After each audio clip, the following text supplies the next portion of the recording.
Je vous salue Marie, pleine de grâce. Le Seigneur est avec vous. Vous êtes bénie entre toutes les femmes. Et Jésus, le fruit de vos entrailles, est béni. Sainte Marie, Mère de Dieu, priez pour nous pauvres pécheurs, maintenant et à l'heure de notre mort. Amen. Gloire au Père, au Fils, au Saint-Esprit, maintenant et toujours, et dans les siècles des siècles. Amen. La première question des petits groupes suggérés et mis en place par notre ami Ramon était: comment êtes-vous tombé dans la divine volonté? Ça m'a immédiatement fait penser aux femmes saintes. Parce que la question c'est: comment êtes-vous tombé enceinte? Vous êtes tombé enceinte. Vous êtes tombé dans la divine volonté. D'où la question: est-ce que ça vous a fait mal si vous êtes tombé? Alors moi, c'est grâce à Bernard et Marie-Noël, vous ne connaissez pas, tant pis pour vous, des amis de Savoie, qui étaient dans mon diocèse avant. Moi, je suis du diocèse de Meaux, c'est-à-dire la Seine-et-Marne, et c'est eux les premiers qui m'ont parlé de la divine volonté. Ils en ont d'ailleurs très bien parlé. La preuve, c'est que je suis là. Et puis, ils m'ont fait visionner quelques vidéos auxquelles j'ai rien compris, mais ils m'ont passé tel ou tel petit bouquin auquel j'ai davantage compris. Voilà, donc un petit coup de chapeau à Bernard et Marie-Noël. Pendant nos repas ou sur la route, vous êtes beaucoup à m'avoir posé plein de questions et à demander que j'intervienne. Alors, comme je suis obéissant, quelles sont vos questions? Posez les questions. Si je peux répondre ou donner des éléments de réponse parce que j'ai pas réponse à tout, eh ben, je vais prendre la parole. Et là, un silence. Qu'est-ce que ça a changé pour vous? Qu'est-ce que ça a changé pour vous? Les dames d'abord. Galant quoique prêtre, c'est pas incompatible. La question de Bernard, ce matin dans le musée, vous avez abordé, je trouvais ça très intéressant, les différents niveaux de reconnaissance dans l'obéissance que l'on doit avoir à l'Église. Mmh. Alors c'était, ah oui, d'accord, pas les questions de discernement, les 3 niveaux de discernement, mais c'est bien ça aussi. C'est la première fois qu'on me dit que je dis des choses bien. Alors, les points de discernement. Lorsque je reçois, lorsqu'il est convenu une parole de connaissance, ou, donc là c'est 1 Corinthiens 12 et 14, ou, oui d'ailleurs à propos de 1 Corinthiens 12 et 14, il faut savoir que nous avons, oui on va commencer comme ça. On peut définir 2 réalités de la parole de l'Esprit Saint. Les dons, Isaïe chapitre 11 verset 1, c'est pour me faire grandir moi, personnellement. Le Seigneur est attentif à ma sainteté. Soyez saints comme mon Père est saint, comme votre Père est saint. Voilà, la sainteté. La sainteté ne veut pas dire la perfection morale, hein. C'est différent. Hein. Donc, Isaïe chapitre 11 verset 1, les dons. Galates chapitre 5, les fruits de l'Esprit Saint. Si les dons en Isaïe vous paraissent trop abstraits, hop, vous glissez sur le Nouveau Testament. Vous savez, la partie à droite de vous. J'ai dit que les enregistrements et les photos étaient interdits. Vous allez donc à droite, Galates chapitre 5. Vous avez les fruits de l'Esprit Saint. Ça, c'est plus concret déjà. C'est immédiatement plus compréhensible. Et puis ensuite, vous avez les dons et les charismes. Donc le don, c'est pour me faire grandir, moi. Le charisme, ça n'est pas pour moi, c'est pour la communauté. Vous avez, grosso modo, on va faire court, sinon on verra la deuxième partie en deuxième semaine. Vous avez 1 Corinthiens 12 et 1 Corinthiens 14. vous avez les charismes. C'est pour la communauté. Attention, un charisme, je n'en suis pas propriétaire. C'est un service, une obligation de servir. Je reçois gratuitement, je sers gratuitement, je donne gratuitement. Si vous rencontrez quelqu'un, ce qui m'est arrivé dans le cadre des soirées Raphaël, ou même en dehors, puisque les gens, semble-t-il, hélas pour moi, commencent à me connaître, parfois, heureusement c'est très peu, si vous dites, vous savez mon père, ça m'est arrivé, j'ai un charisme de guérison, je peux vous aider dans vos soirées Raphaël, ou... Je dis, bon, vous avez un charisme de guérison, ben écoutez, on va prendre rendez-vous, on va en parler, je vais effectuer le discernement et on verra. Ce qui est surprenant, c'est que sur les 3 personnes qui m'ont tenu de tels propos, aucune n'est jamais venue au rendez-vous.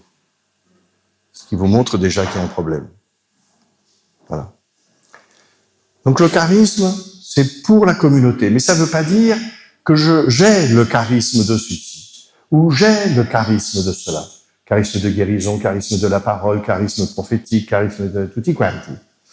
Et puis je vois même, mais là je n'engage que moi lorsque je vais dire ce que je vais dire, je vois même des écoles de charisme. C'est un don ou c'est un apprentissage, le charisme?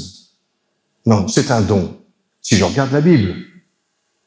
1 Corinthiens 12, 1 Corinthiens 14. Entre 12 et 14, il y a un autre chapitre. Le numéro. Et le 1 Corinthiens 13, c'est l'amour. Souvent choisi dans les célébrations de mariage. Si je n'ai pas... tutti quanti.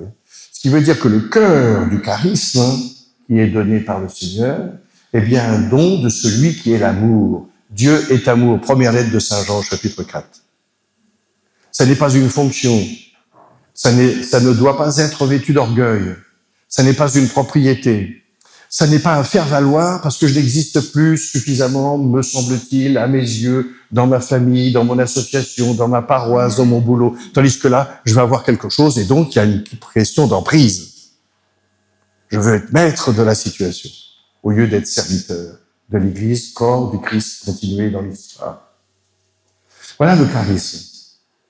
Et puis, beaucoup me disent aussi, quand je vais ici ou là en France, ou parfois à l'étranger, mais c'est heureusement pour moi plus rare, même en France, ça commence à être plus rare, parce que j'ai plus 20 ans, me disait mon médecin. Et j'entends des groupes qui me disent, mais vous savez, nous avons, nous, des équipiers de prière pour la prière des frères, très bien, c'est l'évangile, ou les actes des apôtres, la prière des frères pour ci, pour ça, pour guérison, délivrance, libération. Question basique de discernement, base. Qui vous a appelé à ce ministère? Qui vous a formé? Qui vous a envoyé? Je ne suis propriétaire de rien dans l'Église, corps du Christ, continué dans l'histoire. Qui vous a appelé? Je suis appelé pour être prêtre les jours religieux, au mariage, et tutti quanti. Célibat consacré, voilà, je suis appelé. Qui vous a formé? Parce que je disais, c'est pas contradictoire par rapport à ce que je disais tout à l'heure, il faut une formation, une expérience, profiter de l'expérience des frères et sœurs en humanité qui m'ont précédé ou qui m'entourent, qui m'accompagnent. Et ensuite, est-ce que vous avez été envoyé? Qui vous a envoyé?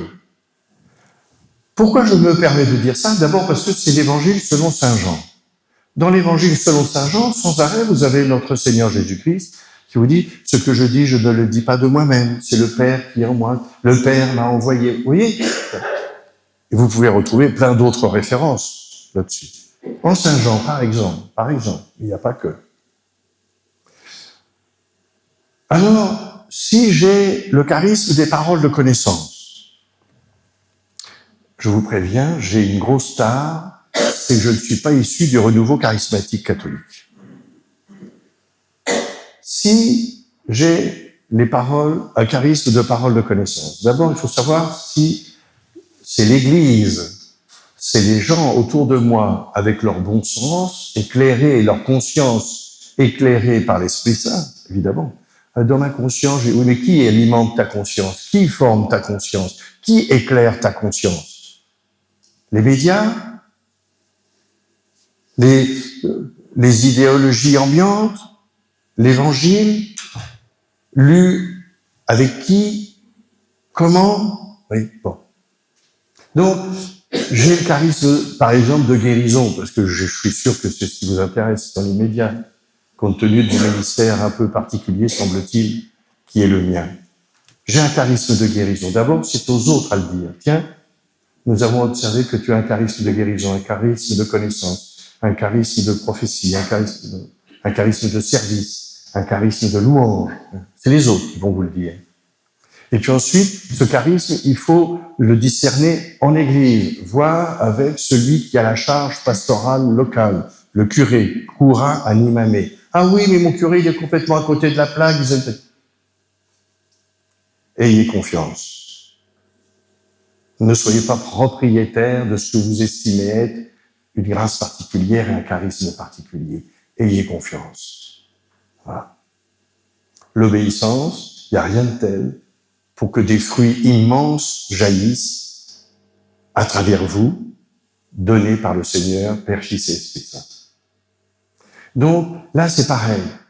J'ai un charisme de connaissance. D'abord, si c'est un charisme réel, authentique, reconnu, de connaissance, par exemple, ou de guérison, ou de louange, ou de prophétie, ou d'enseignement, tutti quanti, si vous avez ce charisme-là, sachez que vous l'avez là, mais peut-être pas là. Vous l'avez maintenant, mais peut-être ne l'aviez-vous pas eu avant, peut-être ne l'aurez-vous pas après. Obéissance au Seigneur Jésus, à son corps, continuez dans l'histoire. Même si celui-ci, dont vous faites partie, moi aussi d'ailleurs, peut être blessant sur le coup. Voilà. Sinon, ça veut dire qu'on est crispé, agrippé, sur ce que l'on a identifié comme étant un don spécial de l'Esprit Saint pour moi et pour le monde. Non, là, vous êtes propriétaire et vous enfermez le don de l'Esprit Saint. Ah mais mon père, vous savez, j'ai le sentiment que vraiment ça vient de Dieu. Attention, parfois le sentiment. Parfois le sentiment. Toujours avoir l'humilité de demander, de se faire vérifier, de se faire accompagner. Par exemple, moi, je suis loin d'être parfait. Je sais, vous êtes convaincus du contraire. Mais enfin, je suis loin d'être parfait. Donc, il y a toute une équipe que le Seigneur m'a donnée. Et moi, je suis dans l'équipe. Je ne suis pas au-dessus ni à côté. Je suis dans l'équipe. Et dans cette équipe, les frères et sœurs me disent ceci ou cela. À moi d'accueillir, on va leur dire, attends, ça, là, il y a peut-être quelque chose qui ne va pas dans ta réflexion. Mais voilà, c'est ça. La fraternité. On en fait des encycliques, des bouquins, des YouTube, des tutti quanti, enfin, voilà. Mais toujours se laisser vérifier. Donc, vous voyez, toujours s'en remettre. Nous allons bientôt aller à San Giovanni Rotondo. S'il y en a un qui a été attaqué par des membres de l'Église, ne dites jamais par l'Église, parce que vous en êtes, ça veut dire que vous l'attaquez aussi. Par des membres de l'Église, prêtres, religieux, religieuses, laïcs et tout ce que vous voudrez. Bon, c'est bien Padre Pio. Hein? Et qu'est-ce qu'il a fait? Bon, l'obéissance. L'obéissance. C'est souvent difficile pour nous, les prêtres, d'obéir. Mais qu'est-ce que c'est agréable et facile de vous demander de nous obéir? Non, mais c'est dans de la sieste, alors il faut que je...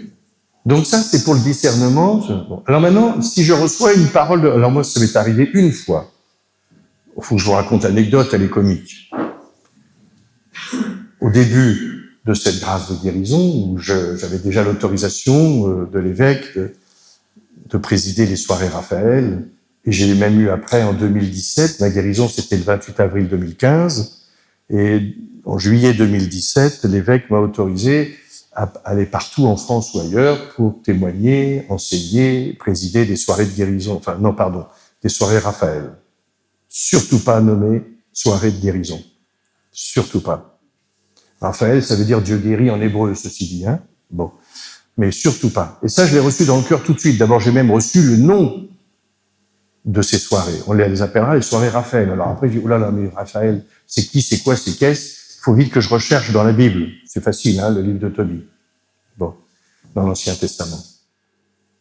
Mais ce que je savais d'une façon sûre, certaine et ferme, c'est ne jamais appeler ça des soirées de guérison. Pourquoi? D'abord parce que c'est pas moi qui guéris et c'est pas moi qui agis.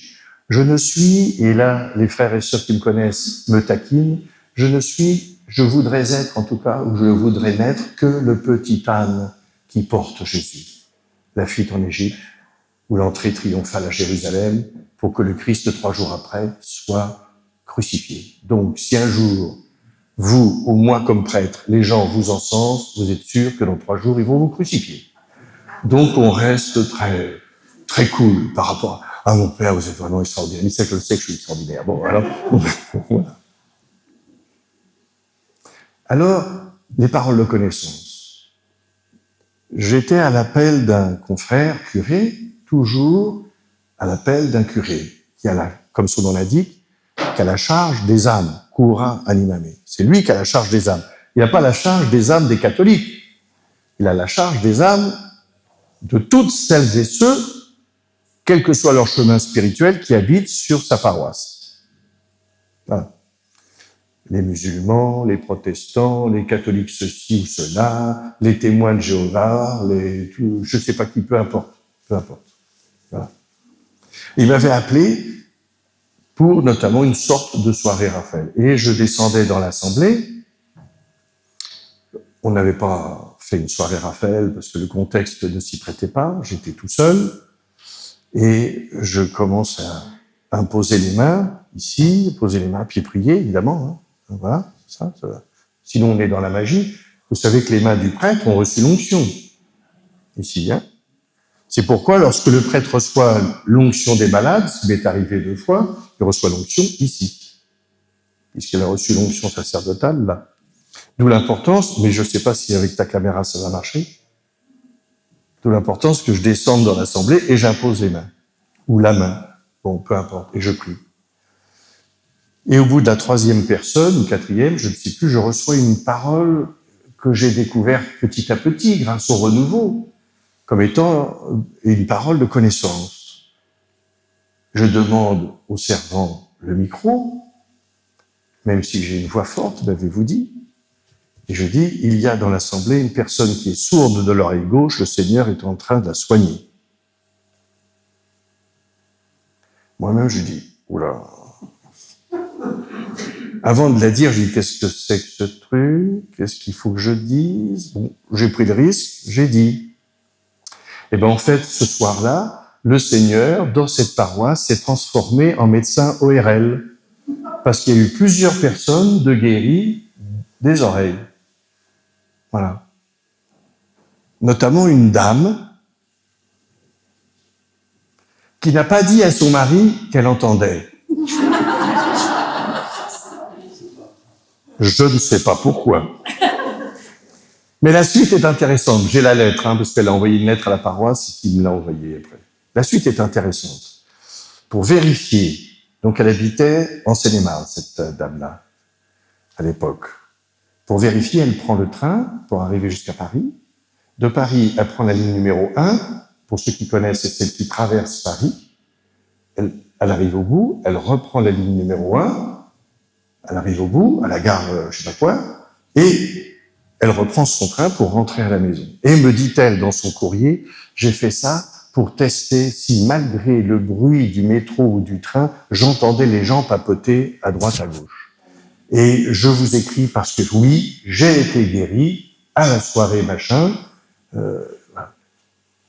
Mais elle m'a pas dit dans le courrier si elle a enfin informé son mari qu'elle pouvait l'entendre quand son mari allait dire pique-pendre sur elle, par exemple. Je ne sais pas.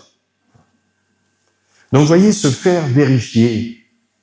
Et si j'entends une parole, ou si j'imagine, auquel cas c'est de l'ordre de l'imagination, donc on passe à autre chose, ou si je pense que je reçois une parole de connaissance, prophétique, etc., vous avez 3 sources à peu près d'inspiration.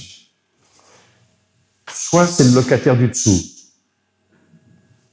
soit c'est moi, soit c'est Dieu, pour faire simple. Hein.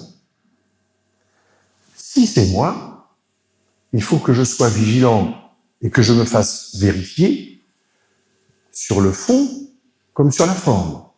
Parce que si c'est moi, la parole va être redite ou l'inspiration va être exprimée avec mes mots, en fonction de ma culture, de mon histoire, de mes péchés, tout ça. Et à travers tout ça, tous ces éléments peuvent être peuvent être un filtre, j'allais presque dire négatif, ou en tout cas qui assombrit un petit peu la lumière de cette parole dite. D'où l'importance ce que nous faisons aux soirées Raphaël.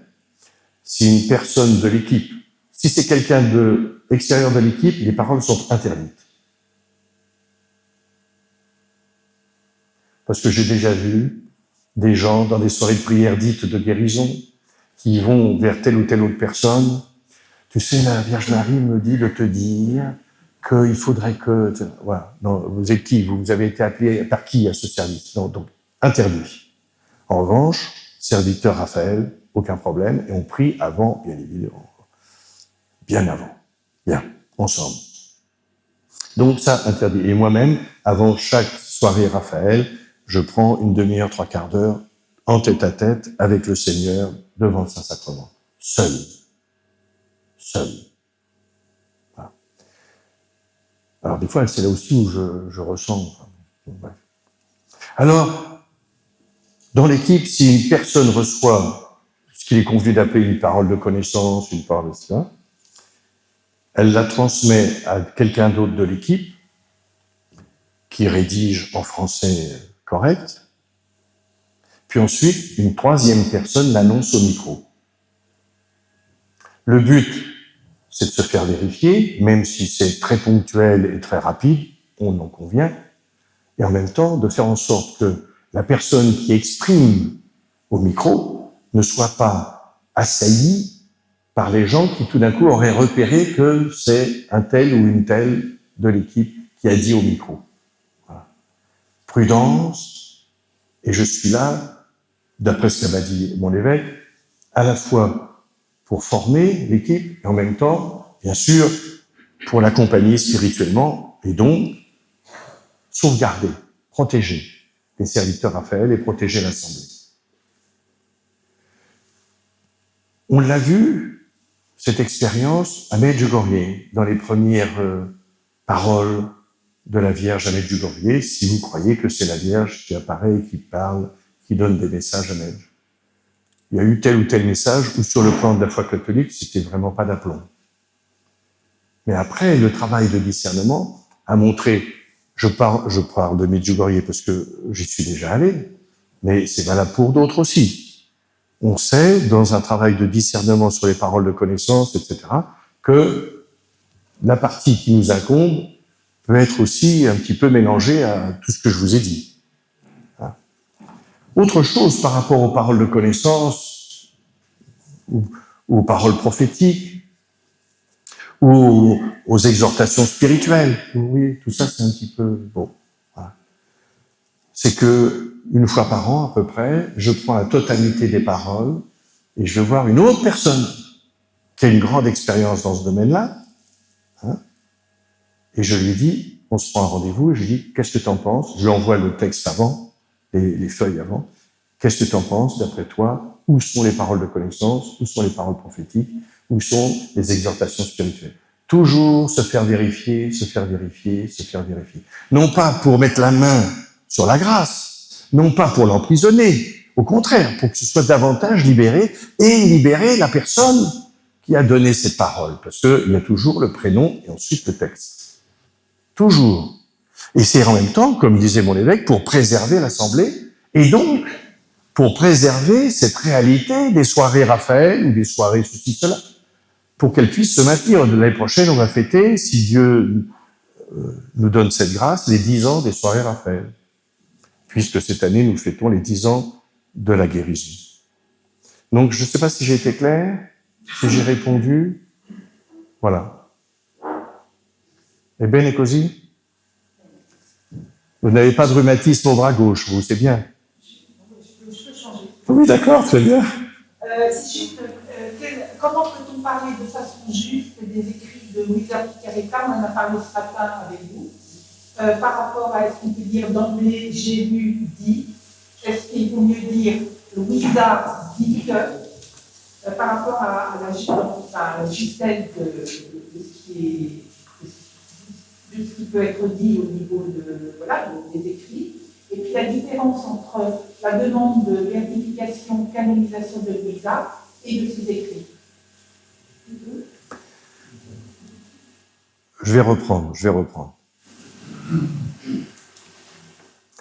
Alors, ce qui est bien, parce que vous me posez une question par rapport aux écrits du livre du ciel, c'est ça, hein? Et donc là, moi, vu là où j'en suis, je botte en touche, vous voyez avec Philippe, vous voyez avec Ramon, vous voyez avec Chantal, mais je vais vous dire là où j'en suis, moi.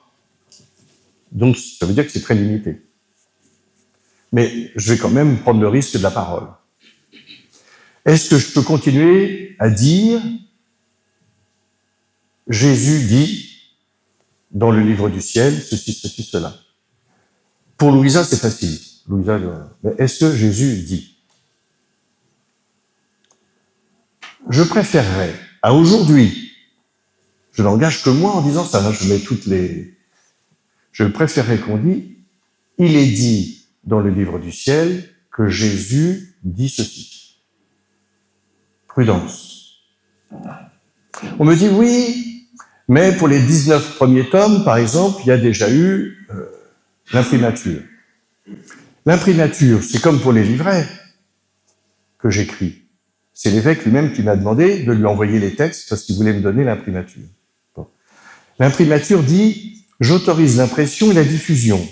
L'imprimature ne dit pas « je reconnais que les propos sont revêtus de la surnaturalité et donc sont réellement de Jésus ». Il ne dit pas ça, l'imprimature. Le nihil obstat, pareil, c'est-à-dire qu'il n'y a pas d'obstacle. Ou non obstaré, c'est-à-dire je ne vois pas d'obstacle, non obstaré. Ou nihil obstat, il n'y a pas d'obstacle à ce que ce soit diffusé. Mais il n'est pas dit dans le corps du texte, sauf exception, mais moi je ne l'ai pas, que le fait d'accorder l'imprimature, le non obstaré ou le nihil obstat, il n'est pas dit que l'Église reconnaît que c'est bien Jésus à tel moment ou de tels propos, puisque nous le savons tous, par la grâce de Dieu, merci Seigneur pour ton Église, les écrits sont en train d'être complètement repris, puisque vous le savez mieux que moi, puisque vous connaissez le livre du ciel mieux que moi, puisque moi, j'en suis au tome 1, à la page 1, au numéro 1. Bon, il n'est pas dit non plus qu'il n'y ait pas quelques soucis, puisque vous savez que Louisa écrivait, je vais dire en rapide, dans son dialecte, et en même temps en italien. Et en italien, avec la spiritualité de la fin du 19e, début 20e. Donc ça veut dire avec une spiritualité déjà, comment dirais-je, dans laquelle spiritualité s'exprimait un petit bout, une queue de jansénisme, par exemple. Pensons à la grâce de Sainte Thérèse de l'Enfant Jésus et de la Sainte Face par rapport à cette réalité du jansénisme, que l'Église ne cautionne pas, évidemment. Bon. Il y a plein de petites choses comme ça, avec aussi une culture. En Medjugorje, il y a la culture un peu slave, un peu... Bon, voilà. Ici, c'est une culture un peu différente que les franco-français, par exemple. Donc, c'est vrai qu'il y a un travail à faire, là, ce que l'Église fait, donc, très bien. Récemment, peut-être un an, ou je sais plus, bon, l'Église avait arrêté, un an et demi, le processus de béatification, qui a, grâce aux théologiens spécialistes de vie spirituelle, de vie mystique, parce que c'est quand même une théologie particulière, la vie mystique, notamment dans le langage du mariage mystique et de ce que ça voulait dire. Je pense à Sainte Thérèse d'Avila, bon, avec des propos qui peuvent nous paraître, oh là, c'est très sec, c'est pas possible que, voilà. Et ça, voilà, si on a lu ces parties de mariage mystique de Thérèse d'Avila, on saisit mieux ce qui se passe pour Luisa Picaretta. Je dis ça sans avoir lu les 36 tomes. Bon. Donc ce que je dis, je le répète, Ça n'est que là où j'en suis. Mais sur un plan général, le fait est, il faut être attentif aussi au travail de traduction qui a été repris, comme la cause de béatification, grâce à Dieu, a été reprise. Mais Luisa Piccarreta ne va pas être béatifiée si elle l'est. On m'a pas encore demandé, hein. Mais si elle l'est, elle ne va pas être béatifiée parce qu'il y a le livre du ciel. Ou parce que Jésus lui aurait parlé. Ou parce que la Vierge Marie lui aurait parlé. Je fais exprès de dire lui aurait parlé, je fais exprès. Parce que je sais que dans l'Assemblée, ça va réagir. Donc, je suis pas du tout provocateur. Bon. Si Luisa Piccarreta, comme vous, par exemple, va être béatifiée, c'est en fonction de sa vie spirituelle, de sa vie de charité, parce que même en étant toujours dans son lit, il y avait un aspect caritatif très important, hein, de sa vie de charité, des vertus théologales, foi, espérance, charité. On va dire ça, pour faire court. Hein. C'est en fonction de sa vie à elle, parce que c'est elle, c'est pas les écrits qui sont canonisés. C'est elle. Si elle est canonisée.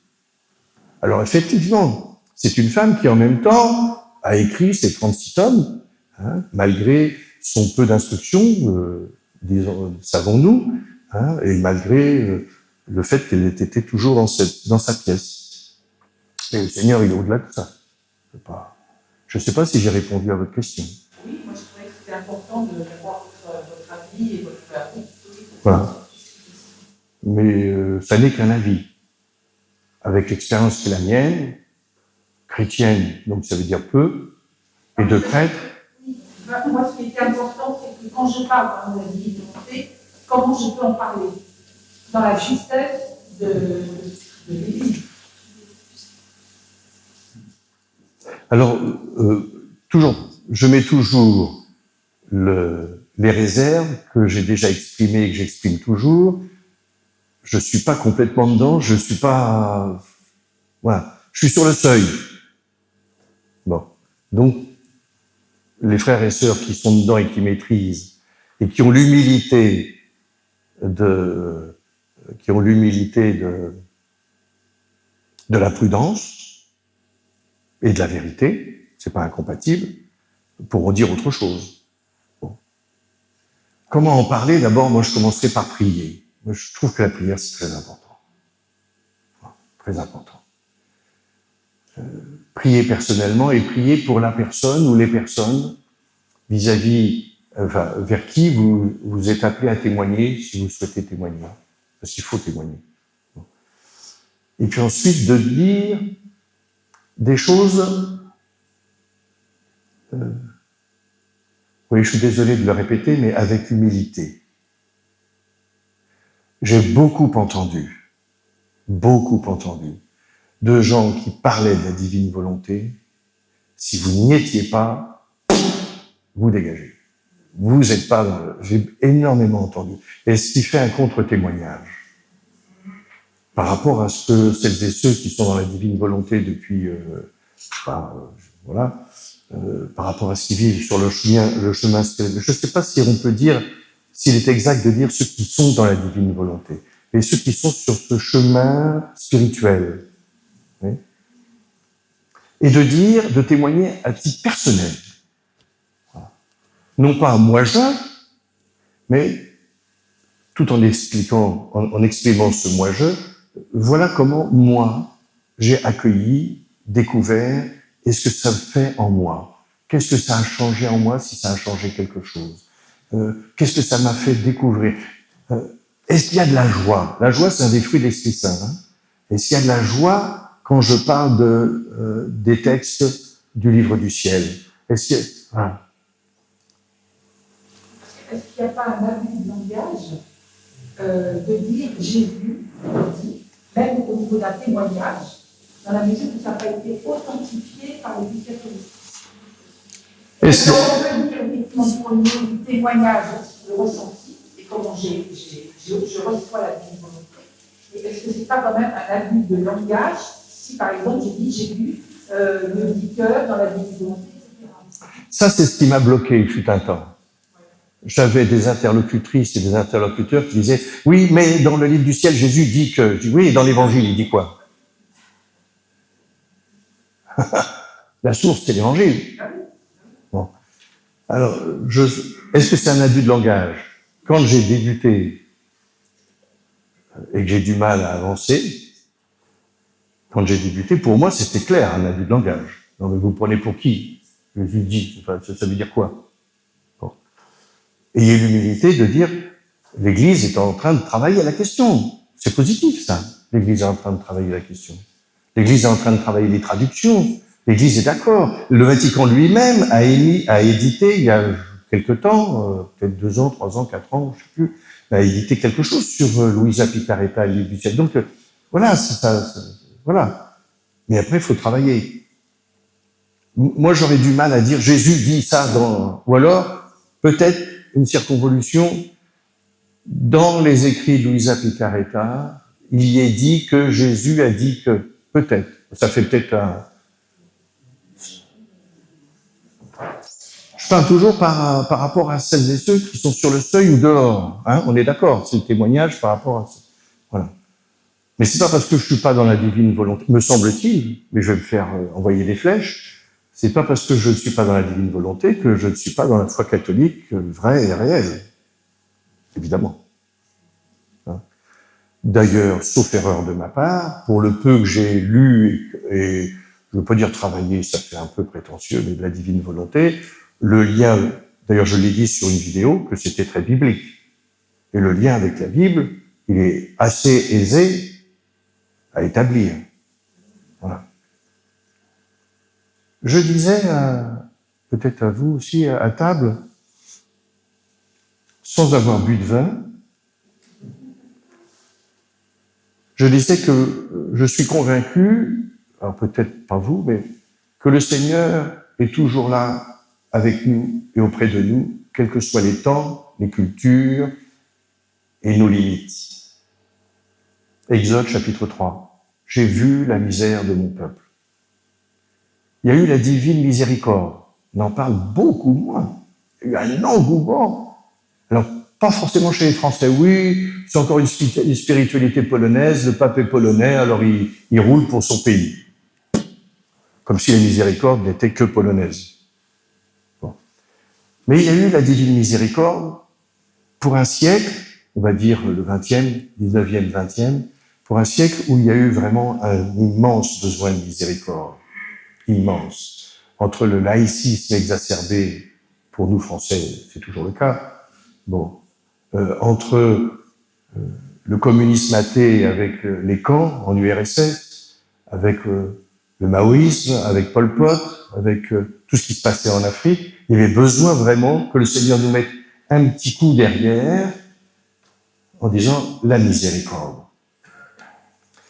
Il me semble, je n'engage que moi, il me semble que sur ce qu'il est convenu d'appeler la divine volonté, c'est toujours le déploiement et l'enseignement d'une partie du Notre Père. C'est de Notre Père. Pas tortiller, c'est de Notre Père. Alors la miséricorde, très bien, là c'est possible. Pourquoi? Me semble-t-il, vu de la fenêtre, me semble-t-il, parce que nous sommes de plus en plus dans un contexte individualiste, de plus en plus dans un contexte moi je. Comment tu le sens? Mais fais-le comment tu le sens. C'est ta volonté. Qu'est-ce que tu veux? Fais comme tu veux.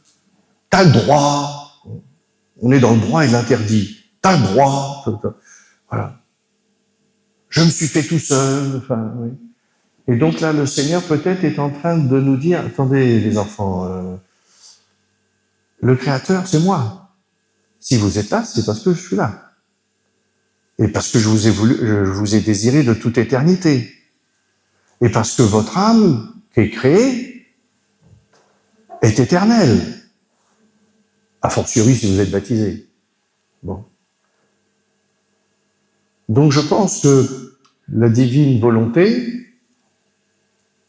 là où j'en suis, c'est de nous dire, arrêtez de vous mettre sans arrêt en avant. Mais si vous faites ma volonté, puisque il a été reconnu que je suis un Dieu d'amour, un Dieu de vie, un Dieu de résurrection, ça veut dire que ma volonté et pour vous, parce que je vous aime, parce que je veux vous voir vivre, parce que même à travers la souffrance, traverser vos déserts, eh bien là, je suis là, et je vous accompagne, et je vous porte. Vous connaissez la petite histoire des pas sur le sable dans le désert, voilà, et je vous porte. C'est peut-être ça. Mais c'est pas à moi qu'il faut poser la question. Mais j'en ai profité pour répondre. Mais peut-être que faut voir avec Chantal, Philippe, Ramon et celles et ceux que je connais pas encore vraiment, Françoise, si j'ai dit des bêtises. Mais elles sont miséricordieuses, elles n'ont pas oublié la divine miséricorde, donc elles m'en voudront pas trop. Autre question. Posez pas trop de questions sur la divine volonté, parce que vous avez vu, je suis inculte dans ce domaine. Hein. Question plus personnelle, vous n'êtes pas obligé de répondre. Vous parlez tout à l'heure de la divine volonté en disant qu'est-ce que ça a changé dans ma vie. Votre guérison, qu'est-ce que ça a changé dans votre vie en dehors du fait que marcher mieux, voilà, dans votre vie intérieure.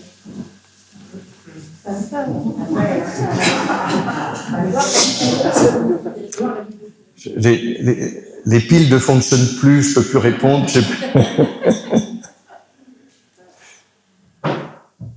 Bon, il faut savoir. C'est une façon de s'exprimer. Je suis d'une famille de personnes handicapées. La maladie, la mienne s'est déclarée vers l'âge de 13-14 ans. Bon. Mais la maladie et le handicap ont toujours fait partie de mon histoire. Toujours. Alors, je suis en fauteuil roulant.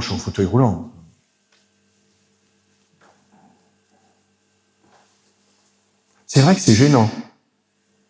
Ce qui était le plus gênant, d'ailleurs, c'est pas objectivement, pour moi, je n'engage que moi en disant ça, c'était pas le fait que je sois en fauteuil roulant, c'était les douleurs.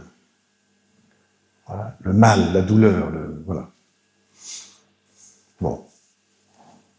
Ce qui fait que je n'ai jamais demandé ma guérison. J'ai jamais pensé demander ma guérison. Enfin, je ne vais pas dire que c'était un non-sens, parce que ça a du sens de demander sa guérison, il faut le faire. Le Seigneur Jésus nous l'apprend dans le Saint-Évangile. Mais je n'ai jamais pensé à demander ma guérison. Jamais.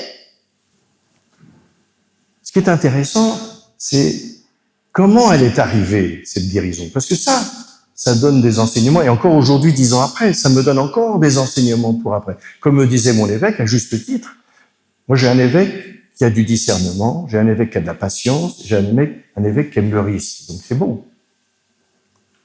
Mais il me disait, mais Père Ratti, n'écrivez rien encore, malgré la demande des béatitudes, de l'Emmanuel, etc., n'écrivez rien sur votre guérison, parce qu'elle n'est pas finie. Votre guérison n'est pas... Ah bon? Pourtant, je marche. Voilà. Est-ce que votre guérison est intervenue pendant un temps de prière? Et quel temps de prière? L'Eucharistie, mon Père? Le chapelet, mon Père? Non, à l'apéritif. Tout ce qui est important pour moi arrive à l'apéritif. Je suis né à l'heure de l'apéritif. J'ai été guéri à l'heure de l'apéritif du soir. Pas du tout. Alors, pendant un pèlerinage, ceci dit. Parce que je prêchais une retraite à Medjugorje. Bon. Donc, pendant un pèlerinage. Mais pas du tout pendant... Mais je n'ai jamais pensé... Enfin, c'est vraiment... Ça m'a jamais... Même pas traversé la tête, parce que si ça m'avait traversé la tête, au moins, ça aurait fait un passage dans la tête quand même. Donc, j'ai jamais demandé ma guérison. Ce qui fait que lorsque la guérison est arrivée, les questions sont arrivées, comme pour la souffrance, sauf que c'est plus agréable. Pourquoi? Pourquoi moi? Pourquoi maintenant?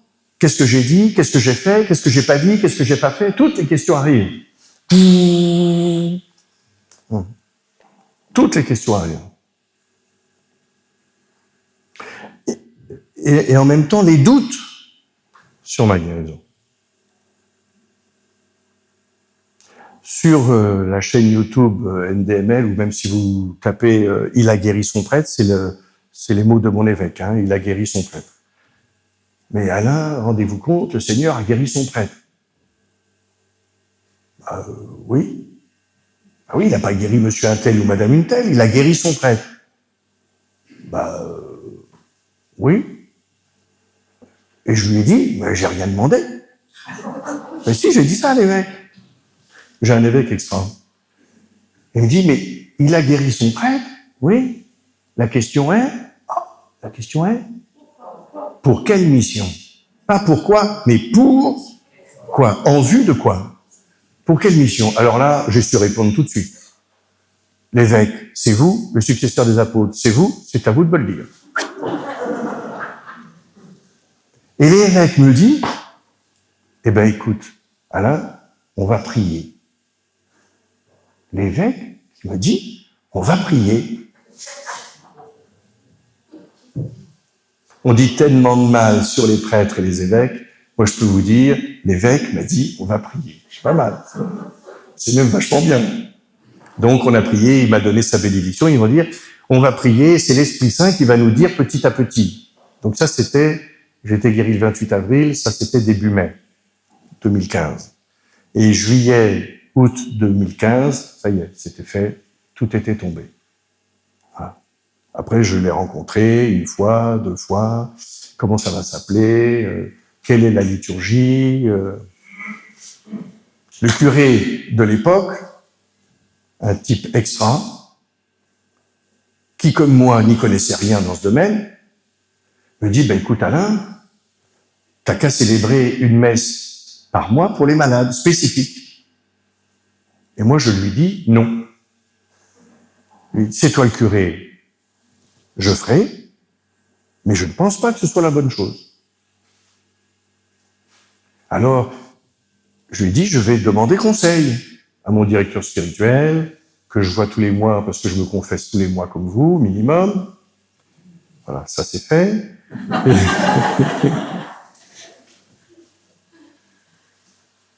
Et puis les conseils, je retourne voir le confrère curé, qui est maintenant notre évêque auxiliaire, ce qui vous montre qu'il avait du... Voilà.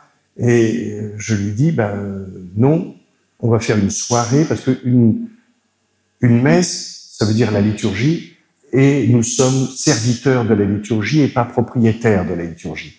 Je répète ça, si des fois il y en a qui sont dans les équipes liturgiques chez vous, là ça c'est fait aussi. On est serviteurs de la liturgie et pas propriétaires de la liturgie. Donc on ne fait pas n'importe quoi. Or, j'avais quand même bien reçu le désir, me semble-t-il, du Seigneur, manifestement vérifié, parce que ça fait 10 ans qu'on pratique de la sorte. J'avais quand même reçu qu'il faut que tout le monde puisse venir. Tout le monde. Catholiques pratiquants, non pratiquants, telle et telle église protestante, musulmans, musulmanes, de sectes bidules, ou de rien du tout, que tout le monde, et hop, vous venez tout le monde là, tout le monde, vous venez, le Seigneur lui, il va se débrouiller.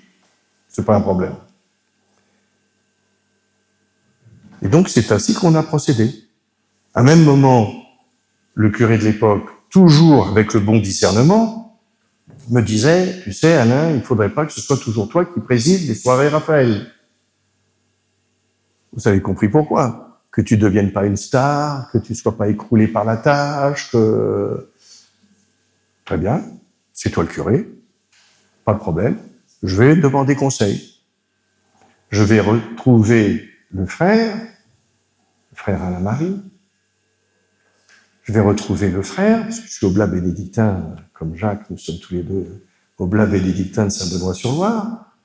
Et puis il me dit, le frère en question, mais il y connaît rien, il est fou, il y connaît rien ton curé. J'ai dit, moi non plus, dis-moi. Il me dit, c'est toi qui as reçu la guérison, c'est toi qui as reçu la grâce, c'est toi qui dois faire le travail.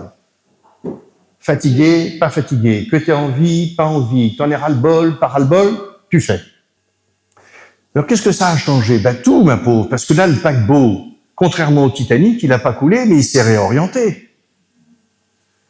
Parce qu'au séminaire, j'ai pas reçu de formation sur guérison, délivrance, libération.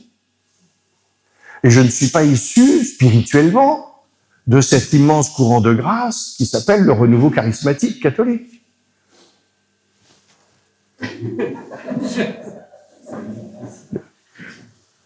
Alors je peux plus dévisser les ampoules parce que maintenant c'est des néons, alors il faut faire comme ça, il faut plus faire comme ça, mais... Alors on fait quoi? Alors la Vierge Marie, bon, là-dessus c'est une vraie mère, hein, vraiment je vous conseille de la prier, hein. de la solliciter. Hein. Elle m'a envoyé, pour constituer la première équipe, que des gens du renouveau charismatique bien formés dans les prières des frères, guérison, délivrance, libération et le reste, et en même temps de différentes cultures, des visages pâles,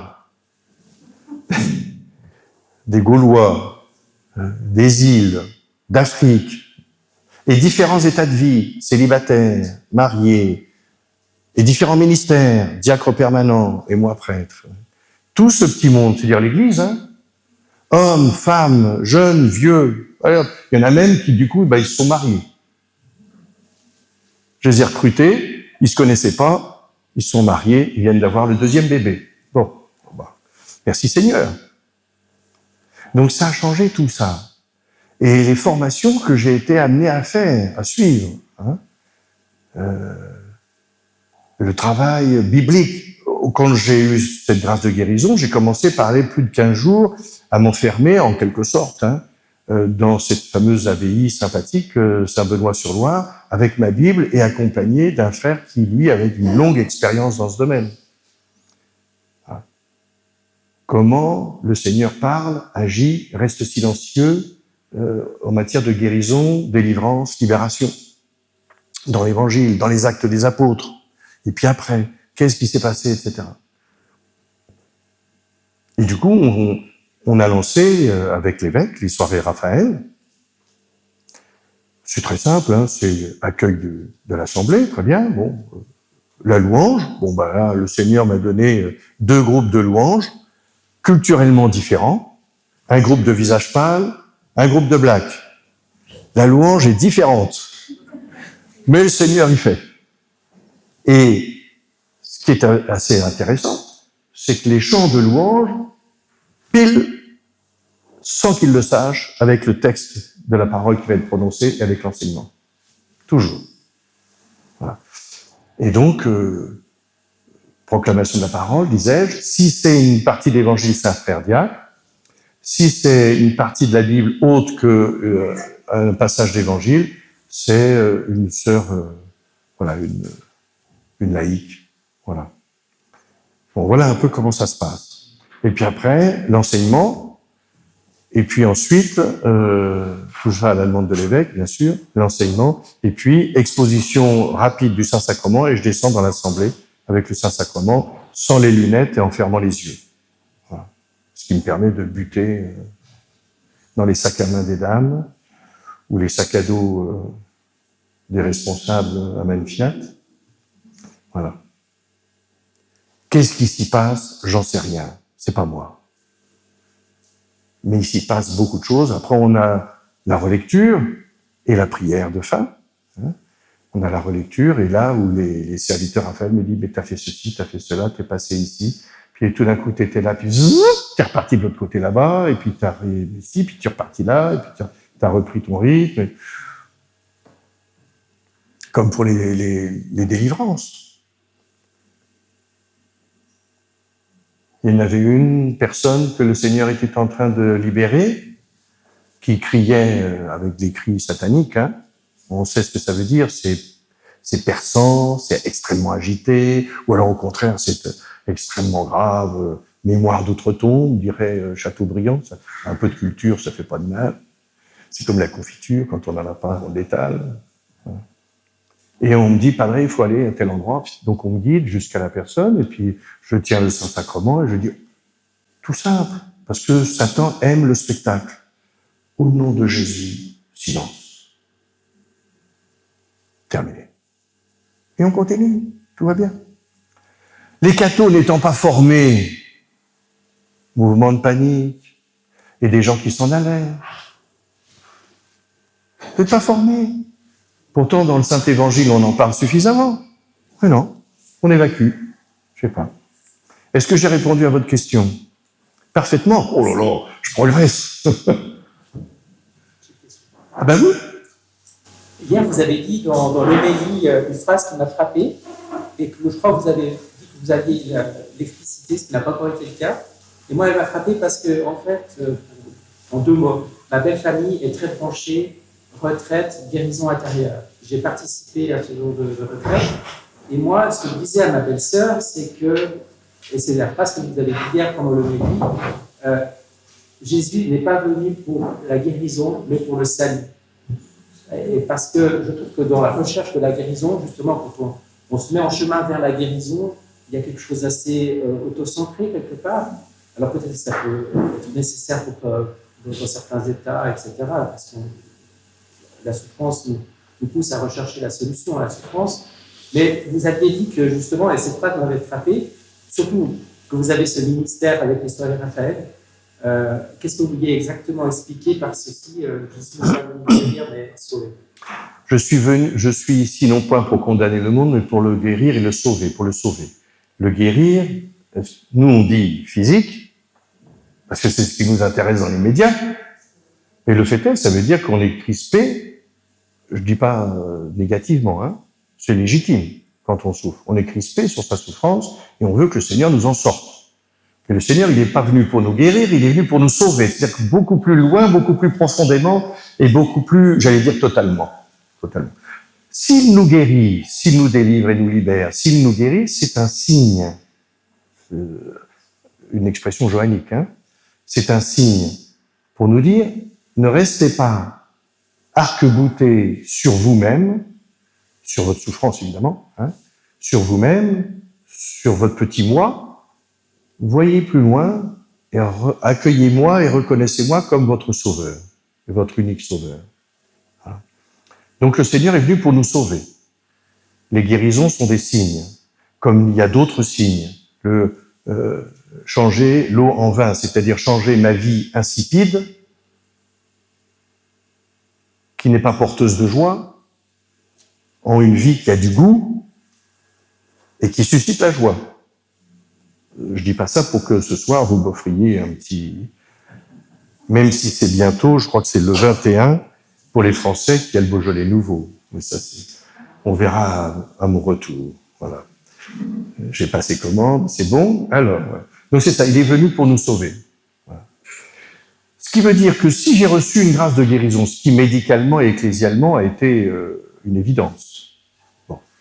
Si j'ai reçu une guérison, c'est pour que j'annonce Jésus-Christ, certes, qui guérit, délivre, libère, mais que j'annonce Jésus-Christ comme étant notre seul et unique sauveur, notre seul et unique médiateur. Hein? Enfin, c'est l'évangile, hein, j'invente rien. Hein? Bon, voilà. Donc il est venu pour me sauver, parce que je peux très bien être guéri, mais être sur une voie de perdition, après. Ça fait partie du péché. Pardon? Il dit lépreux. Mais ça, c'est... Oui. Oui. Derrière la question, aussi le fait que la croix, la souffrance, la douleur, sans être doloriste, hein, ou janséniste, c'est aussi un chemin de libération et de salut. Pas complètement. C'est la question de la co-rédemption et des amitiés, quelque part. Alors, il est malin. Évidemment que la croix, nous avons été sauvés par la croix. Par la croix, parce que c'est Jésus qui est sur la croix, pas la croix en tant que telle. C'est-à-dire que c'est pas la souffrance en tant que telle qui me sauve. C'est avant ma guérison, un bon paroissien, que le Seigneur s'en occupe, parce que maintenant il est en route vers lui, me disait, Père Ratti, il faut que vous offriez votre souffrance. Ma réponse d'alors, qui a changé depuis, il n'en est pas question. Soyons cohérents, je ne peux pas offrir du non-sens et de la non-vie à quelqu'un qui est le sens et la vie. Soyons cohérents. Donc je n'offre pas ma souffrance, mais si je veux être dans la dynamique christique, je vais dire j'offre ma vie qui en ce moment est de souffrance. J'explique tout ça dans un délivré sur l'onction des malades et la guérison. Et tout le début, c'est pour ça que c'est probablement celui qui s'est vendu le plus, c'est justement tout un travail là-dessus. Donc j'offre ma vie. Alors c'est vrai qu'en raccourci, on dit offrez vos souffrances. Ça peut être aussi très, très négatif, très provocateur, au mauvais sens du terme. Ça peut être blessant pour nos interlocuteurs. Vous souffrez, vous avez de la chance, vous êtes plus proche de Dieu, c'est ce qu'on m'a dit. Hein. Voilà. On m'a même dit, une religieuse m'a dit, j'étais au lit à l'hôpital avec les tuyaux et tout le toin-toin, hein, à l'époque, il y avait ça, les redons et puis les bocaux, voilà, qui m'a dit, ah, mais j'ai appris que vous étiez séminariste, qu'est-ce que ça vous fait de souffrir? Ah oui, j'étais là comme ça. J'ai répondu à cette brave femme, à cette brave religieuse, avec toute la diplomatie qui est la mienne. Ma sœur, la porte, elle est là-bas. C'était pas malin, hein, mais j'ai jamais prétendu être malin, moi. Donc, soyons vigilants. C'est passé dans le langage courant, offrir sa souffrance. C'est passé dans le langage courant. Mais avec les gens qui n'ont pas cette grâce de partager l'évangile, de vivre quelque chose de... Enfin, dites plutôt, j'offre ma vie de souffrance, comme Jésus a offert sa vie, qui, à Gethsémani, mais pas que là. Sa souffrance a été aussi de voir la non-foi. Sa souffrance a été de voir comme les gens l'ont abandonné. Saint Jean, chapitre 6, l'Eucharistie. Allez-vous partir, vous aussi? C'est dans le livret, tout ça expliqué dans les livrets sur Eucharistie et guérison. Vous voyez, c'est comme quoi c'est vraiment la présence réelle. Donc, n'évacuons pas la foi, la croix, pardon. Si, la foi, il ne faut pas l'évacuer. Mais n'évacuons pas non plus la croix. C'est pourquoi j'ai horreur des salles, là ça va, ouf, des salles de catho ou paroissiales où il y a une croix sans Christ. Ah mais les protestants nous ont libérés de ça. Je dis oui, le jour où tu seras toi en souffrance, tu seras bien content de voir le Christ qui partage ta souffrance. Parce que c'est par sa souffrance, Isaïe, hein, qu'il a sauvé, qu'il guérit. Vous voyez, par sa vie, voilà. Donc il a pris sur lui mon péché, et voilà ce que c'est devenu. Vous vous rendez compte, Philippe? Votre péché, conséquence. Il commence à devenir jaune, blanc. Bon, solidarité, plus que masculine, humaine, je suis avec vous, ne vous inquiétez pas, parce que moi aussi, mon péché crucifie le Seigneur. Le Seigneur, attends. Le Seigneur est en agonie et sera en agonie jusqu'à la fin des temps. Je crois que c'est Pascal qui a dit ça. Hein? Ouais, voilà. Donc, ça aussi, c'est un chemin. Alors, moi, ce que j'avais fait, je vais vous donner un exemple concret. Ce que j'avais fait, j'avais mon chapelet. J'ai toujours le chapelet. Je ne sais pas si vous avez un chapelet. Vous savez, la petite cordelette avec des nœuds, c'est pour monter à la corde jusqu'à Dieu. Donc, j'ai toujours mon chapelet. Et j'étais incapable de le faire. Hein. D'ailleurs, on ne fait pas un chapelet. On fait des bêtises, mais on ne fait pas un chapelet. Comme on ne prie pas un chapelet non plus. On prie Dieu à l'aide du chapelet. Et je ne vais pas prier une chose. Bon, enfin bref. Et je tenais le chapelet dans ma main et je disais, je tiens la main de la Vierge Marie. Et la souffrance que là, Seigneur, que cette souffrance serve à la conversion de tel ou tel. Que tel ou tel que je connais, qui ne te connaît pas ou qui te refuse, puisse enfin te connaître. Voilà le fruit de la grâce de la souffrance. Inaudible, inacceptable dans notre monde matérialiste.